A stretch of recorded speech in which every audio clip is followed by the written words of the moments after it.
Hi, everyone.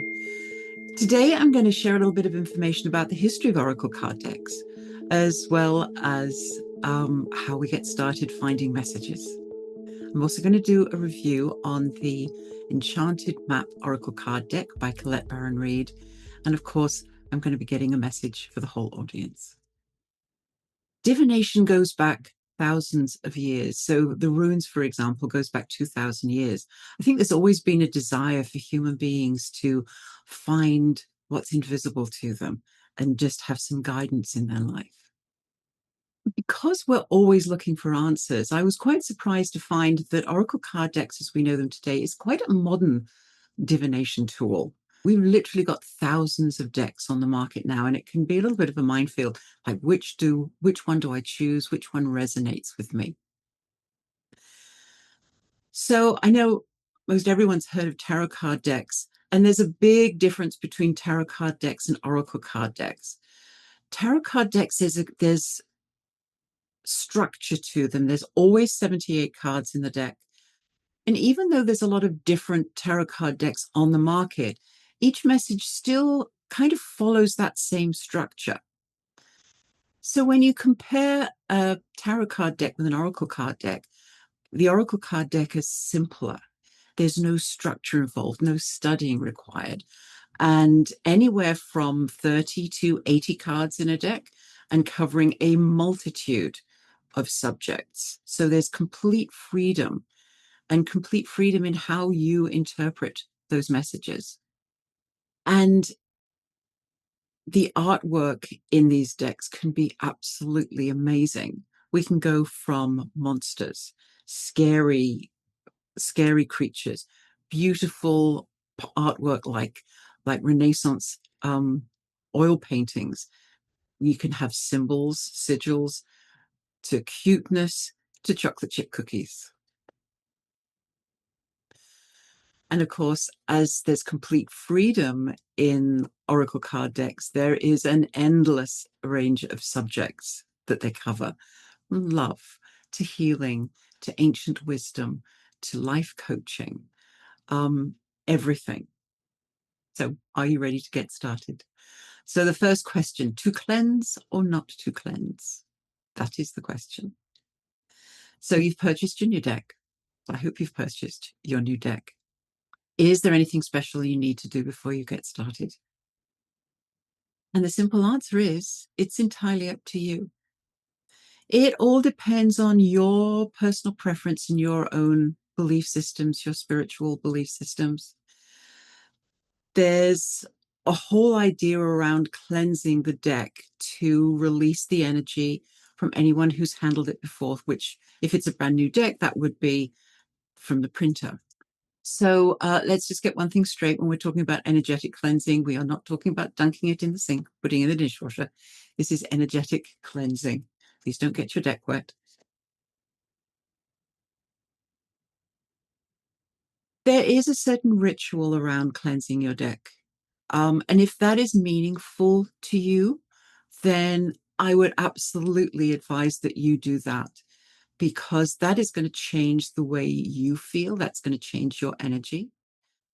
So those energetic cleansing can be anywhere from light cleansing. You can leave your deck in moonlight, in sunlight, and candlelight meditations.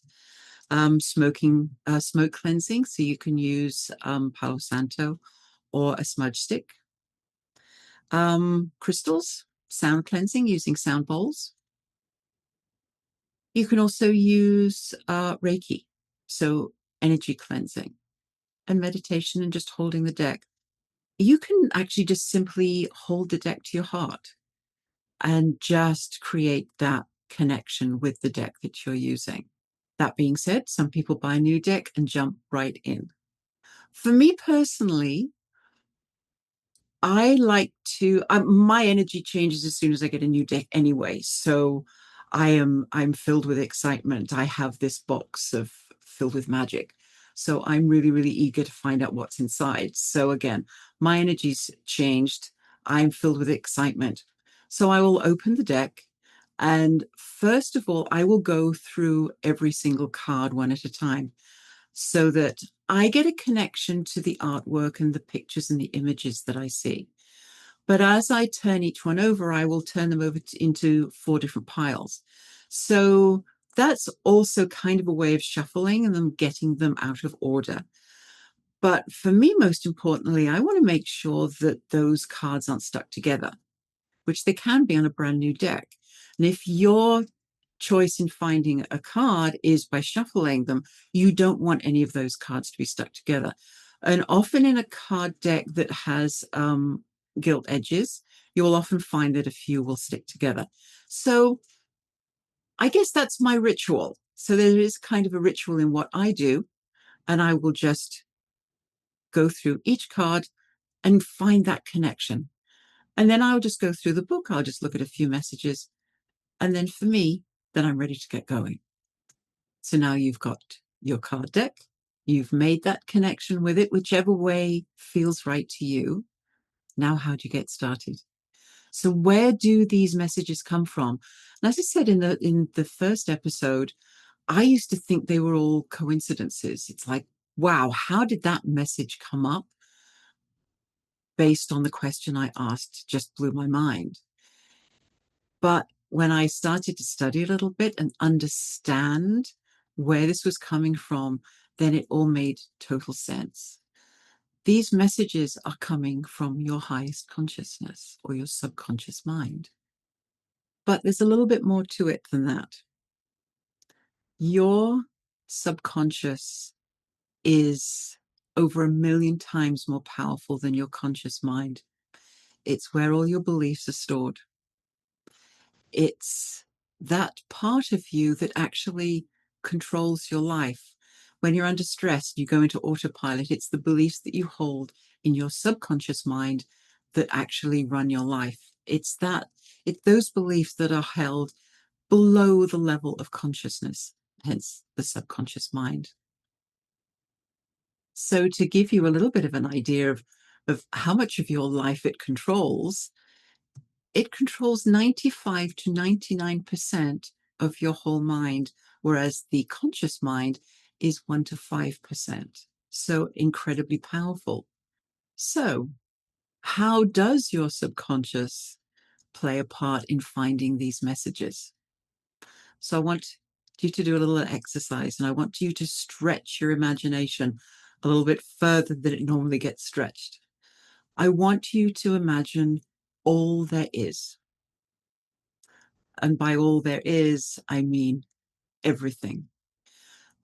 The universe, the known and the unknown universe, the planets, the stars, the suns, galaxies, everything, the past, the present, and the future, past lives, all the knowledge that has ever been, everything.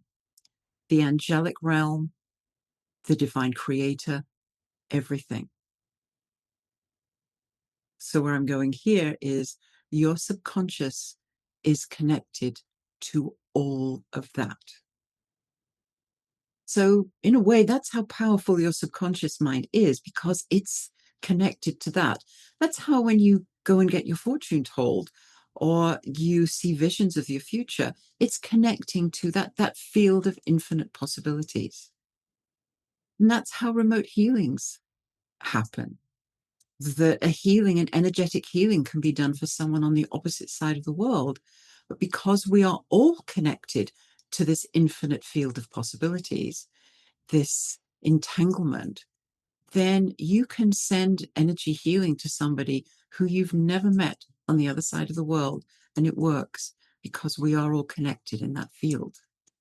So remember, we are all connected to this field. So never, ever underestimate how amazing, how powerful, how wonderful each and every one of us is.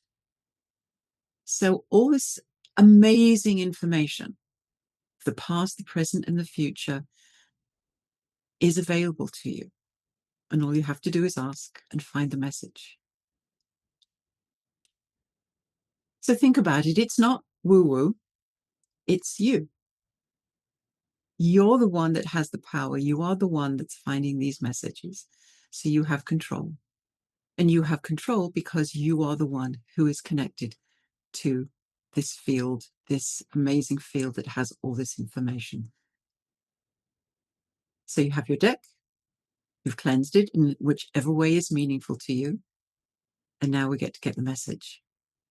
So because you are connected to this realm where all this information is held, there's this issue with how you feel is sent out into that field. And what is sent out into the field is sent back to you. If you come at this and finding a message with fear and anxiety, those are the messages you're going to get back, and that's what you're going to get back into your life.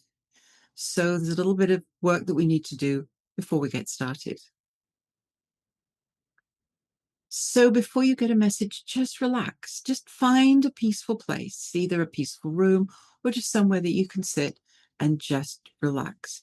You want to connect to those feelings of compassion and gratitude, and most of all, love. Certainly not those feelings of fear and anxiety.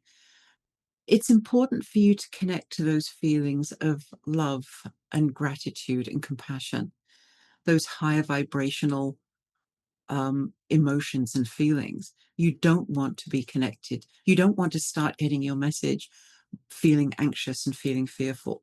You're not going to get the message that you want. It's not going to be an accurate message because you're going to be getting a message based on how you feel.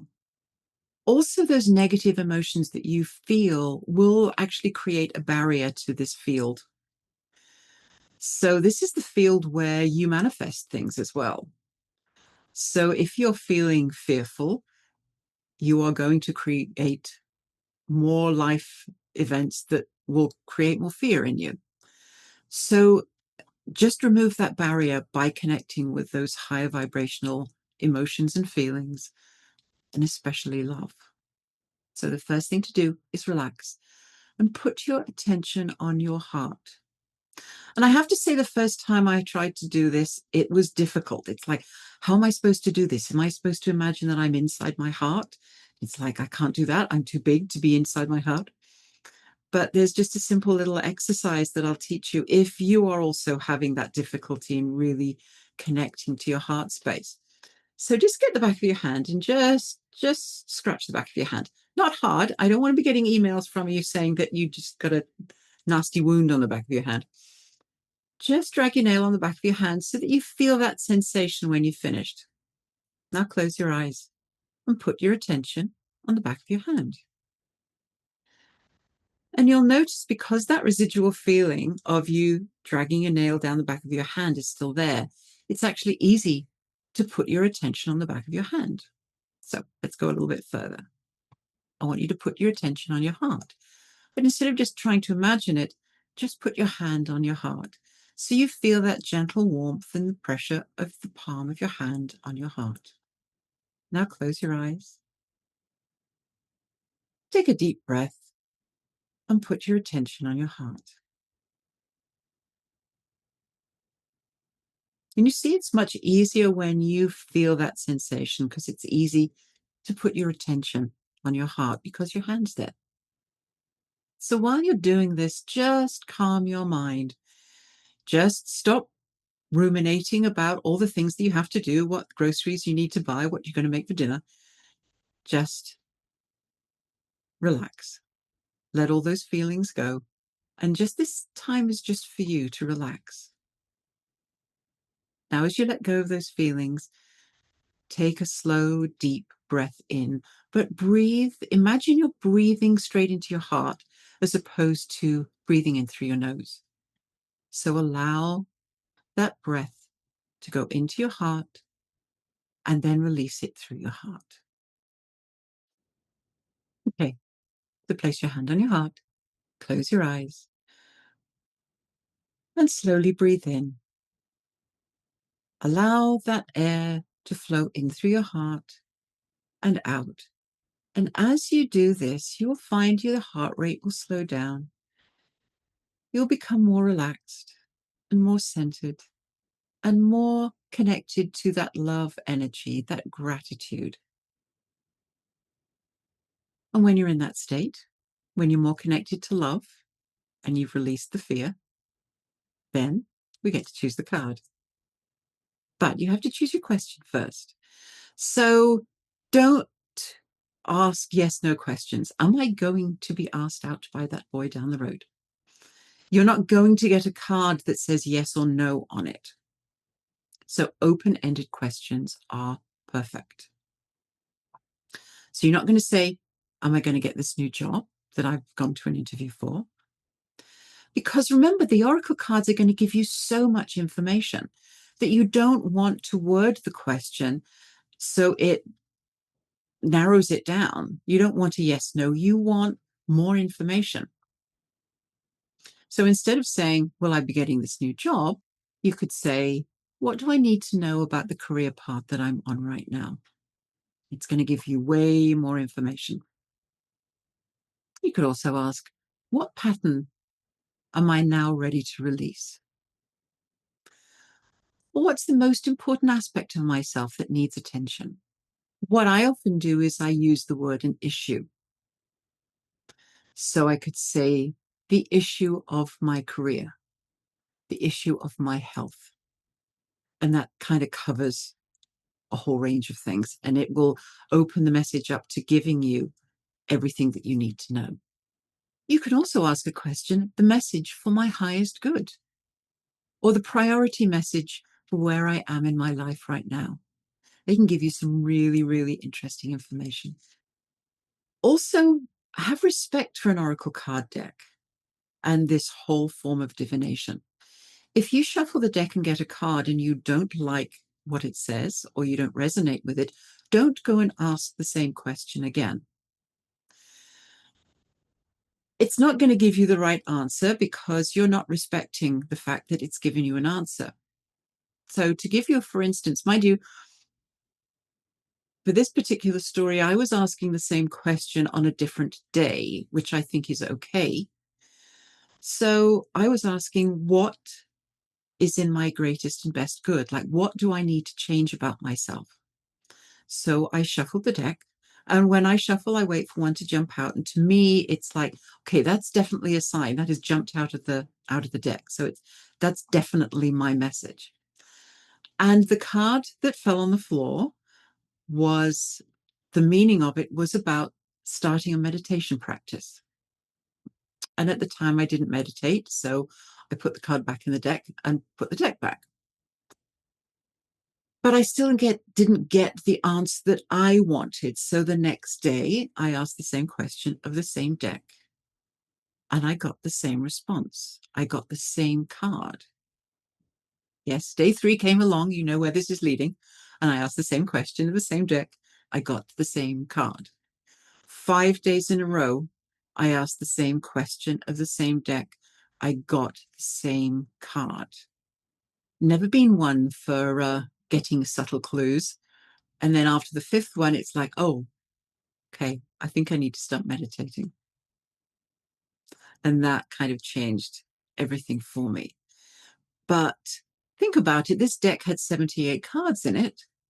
What are the chances of asking the same question every day and having the same card come out?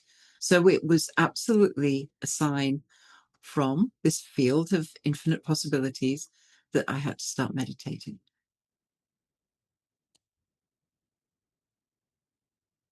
So there you are. You're in a good place. You've connected to your heart. You've cleansed your deck, whichever way you feel right about doing it. You've got your card. And I usually just blow on my deck before I start shuffling. There's lots of different ways to find your card. And in later episodes, I will show you lots of different ways to find messages from cards and other places. But my usual method is to shuffle the deck and I will wait for one to jump out. And for me, it's like it's a sign that has jumped out of the deck, then it's obviously very, very meaningful. But it can actually be so much simpler than that. So I'll just share a little story with you. And this actually happened just a couple of weeks ago. I received a brand new deck. I opened the box. I went through each card as I usually do, and then put all the 4 piles back together again. And then I just cut the deck, and I just noticed which card that I had cut to, not taking any special meaning in that card. I just noticed it. And then I shuffled the deck and asked my question. Guess which card jumped out? It was the card that I had cut to.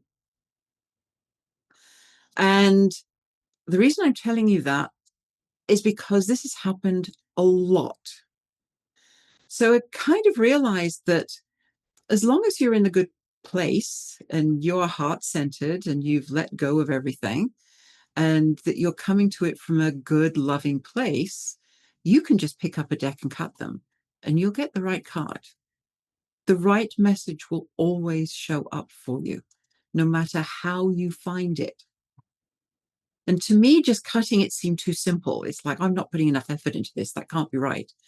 But again, this has happened so many times. I know that just by picking up a deck of cards and cutting them will also give me that right message. But I kind of like shuffling them. I kind of like seeing that card jump out.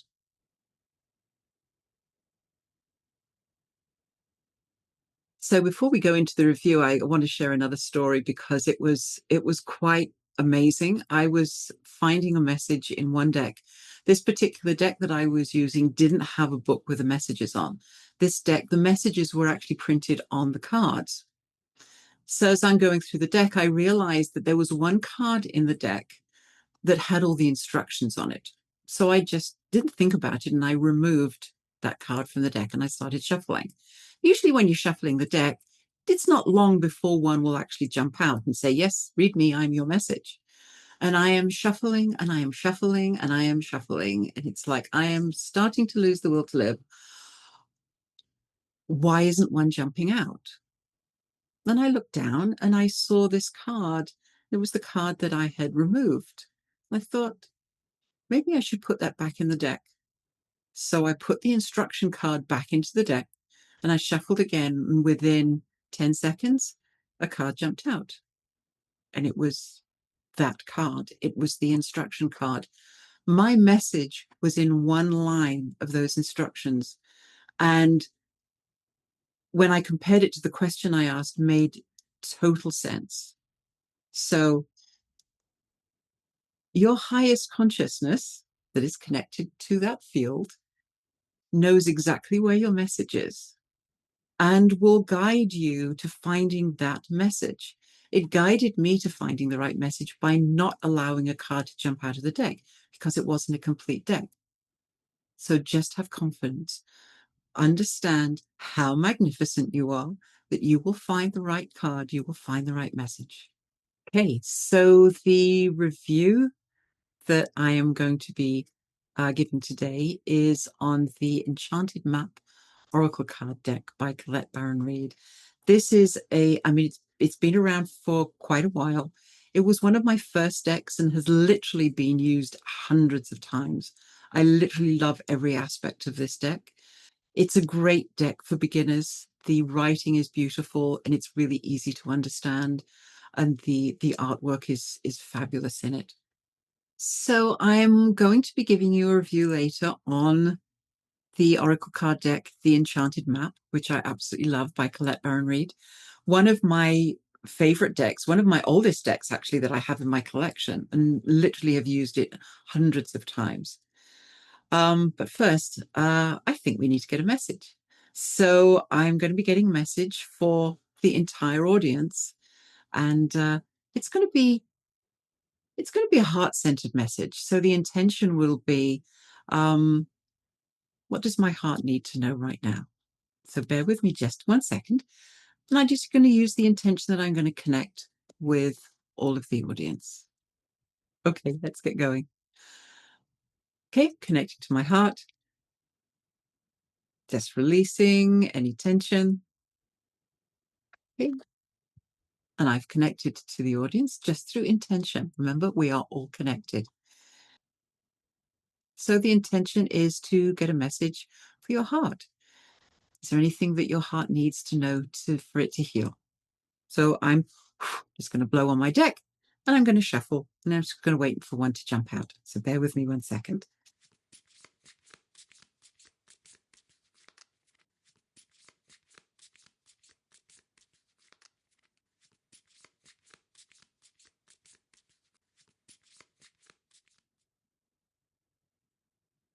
Okay.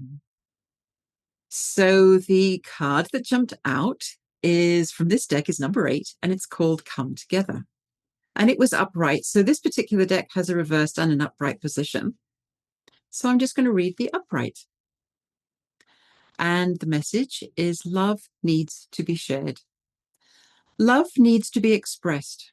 Drawing the Come Together card is a sign that you're on the path to discover the nature of this emotion in all its forms of expression: romantic, familial, unconditional, and spiritual. In each instance, there is another being involved. Love involves a give and take between you and a significant other, a relative, a friend, an animal, and/or spirit. This card assures you that love has come calling and seeks a partner in the dance. Know that you are cherished. Like a magnet, you're attracting love into your life. This is the time for I'll just say that again. This is the time for harmonious, caring partnerships. So isn't that lovely? I asked the question about what does my heart need to heal? And it's all about coming together. Now, the thing with finding the message for you is that that message could feel different for everyone. So remember, like following a diet, there's not one diet that's going to suit everybody and that's going to work for everyone. If I read a message like this for an audience, for many people, it's going to have a different meaning for every single one of you. There could be words that jump out to you. So when you listen to this, maybe the words coming together are the ones that jump out to you. So as you sit back and relax and listen to the message, it's like, what jumps out to me? Is there a meaning in the whole paragraph? Or is there a line? Or is there a specific word? Also, when you read the message, it can actually make you think of something. Like all of a sudden, intuitively, something will drop into your head. And that's your message. So don't discount those feelings that you have when you read the message. I've read messages and just got this clarity on a situation and realized it was actually just allowing me to open myself up to finding that information. So you can play back the message, just sit and relax and think to yourself, what does that mean? What jumps out to you? We are all individuals. Everything's going to feel differently. So when you read that, what's your message? And if there's anything special in that, just let me know. Go to my website and click on the podcast link, clairegray.life, and let me know what that meant to you and what came up for you when I read that message. Okay. Now, the fact that we got the message from that deck, I'll give you a little bit more information on it. Today, I am super excited to share my thoughts of what I consider to be one of the best Oracle card decks for beginners, the Enchanted Map Oracle Card Deck by Colette Baron-Reid. This deck truly feels like kind of your internal GPS, guiding you through all of life's challenges. It is perfect for any time you're going through a transition, career challenge, relationship issue, spiritual awakening, or really just feeling plain stuck. If you've been curious about Oracle cards, but really didn't know where to start, this would be a perfect starting point for you. The deck has 54 cards, and the deck ranges from $15.19 from Colette's actual website to $24.99. The cards are all laminated, which makes them really easy to shuffle. And the cards aren't too big. Some card decks, actually, the cards are really, really big. So they can be kind of awkward to shuffle. They come with their own guidebook, obviously, which contains all the messages. And it includes details of different spreads that you can use, whether you're looking to do a one card pull or 3 or even 6 card spreads. There's really detailed explanation of all of that in the book. I think I've used this deck probably hundreds of times. It's one of my earliest decks that I got. And to be honest with you, it still looks as good as new. But I really have to make a special mention about the artwork in this deck. The artwork is done by Jenna Della Grattaglia, who actually creates her own Oracle card decks now. The artwork is absolutely stunning. And I do understand that artwork is very subjective. One image that I may absolutely love might not be someone else's cup of tea. But in saying that, each card is filled with color and intricate details and really draws you in. They perfectly represent the message that they're relating to. Some of the images are emotional, like sad embrace and encouragement. And others are really cute designs, like Heal the Ouch and Field of Dreams. So you've got a wide spectrum of images, but all just beautifully created. So I think what makes this deck so perfect for newcomers is how intuitive the messages are. You don't need years of studying or an understanding of how you figure out what the message is in pages and pages of writing. It's so easy to understand the actual message that the card is telling you. The imagery speaks to you, but the guidebook, the writing is beautiful and plain and explains the message perfectly. With each card, there are 2 sections, 1 to 2 paragraphs in each section. So one of the sections, the first section is for a card in its upright position. So if you shuffled the cards, one jumps out and it's in its upright position, that holds one meaning. If you shuffle the card and it is turned upside down or in its reversed position, that has another meaning. It's not a negative meeting. So please don't do what I do or used to do and take my cards and make sure that they were all in the upright position. Don't do that, because the reverse position isn't negative. It's just giving you a different aspect of the message, which, if that's your message, you need to read it and you need to understand what that meaning is, not try and avoid any upside down or reversed cards. So I just want to read to you one of the messages from Protecting Treasure card, just to give you an idea of the style of writing and how the messages are beautifully conveyed. So this is the Protecting Treasure in the upright position. Although this is a time of great risk, know that at a fundamental level you are able to move forward safely and securely. The proverbial nest egg is safe and sound no matter the fluctuations in the world. Guardian angels and other guides are whispering to you, making you aware of their protective presence. Your loyalty is an important theme now. Nurture that which you hold dear. This is a good time to strengthen bonds of friendship and ensure their integrity. If you feel tested right now, know that a true and loyal heart always achieves its aim. Take refuge under an angel's wing. You are not alone. You have no need to fear. Embrace your courage. So beautiful words, beautiful writing, and always a very positive way of steering you in the right direction. So, final thoughts. The Enchanted Map Oracle card deck, I think, succeeds brilliantly in what it sets out to do, providing clear, compassionate guidance in your life's journey. It's a deck that I certainly go to time after time. So if you are seeking direction during major life changes or simply want a daily inspiration for personal growth, this deck offers beautiful and practical ways to connect with your inner wisdom. So for a star rating, absolutely 5 out of 5 stars. I would definitely recommend this for seasoned Oracle card deck users and for beginners.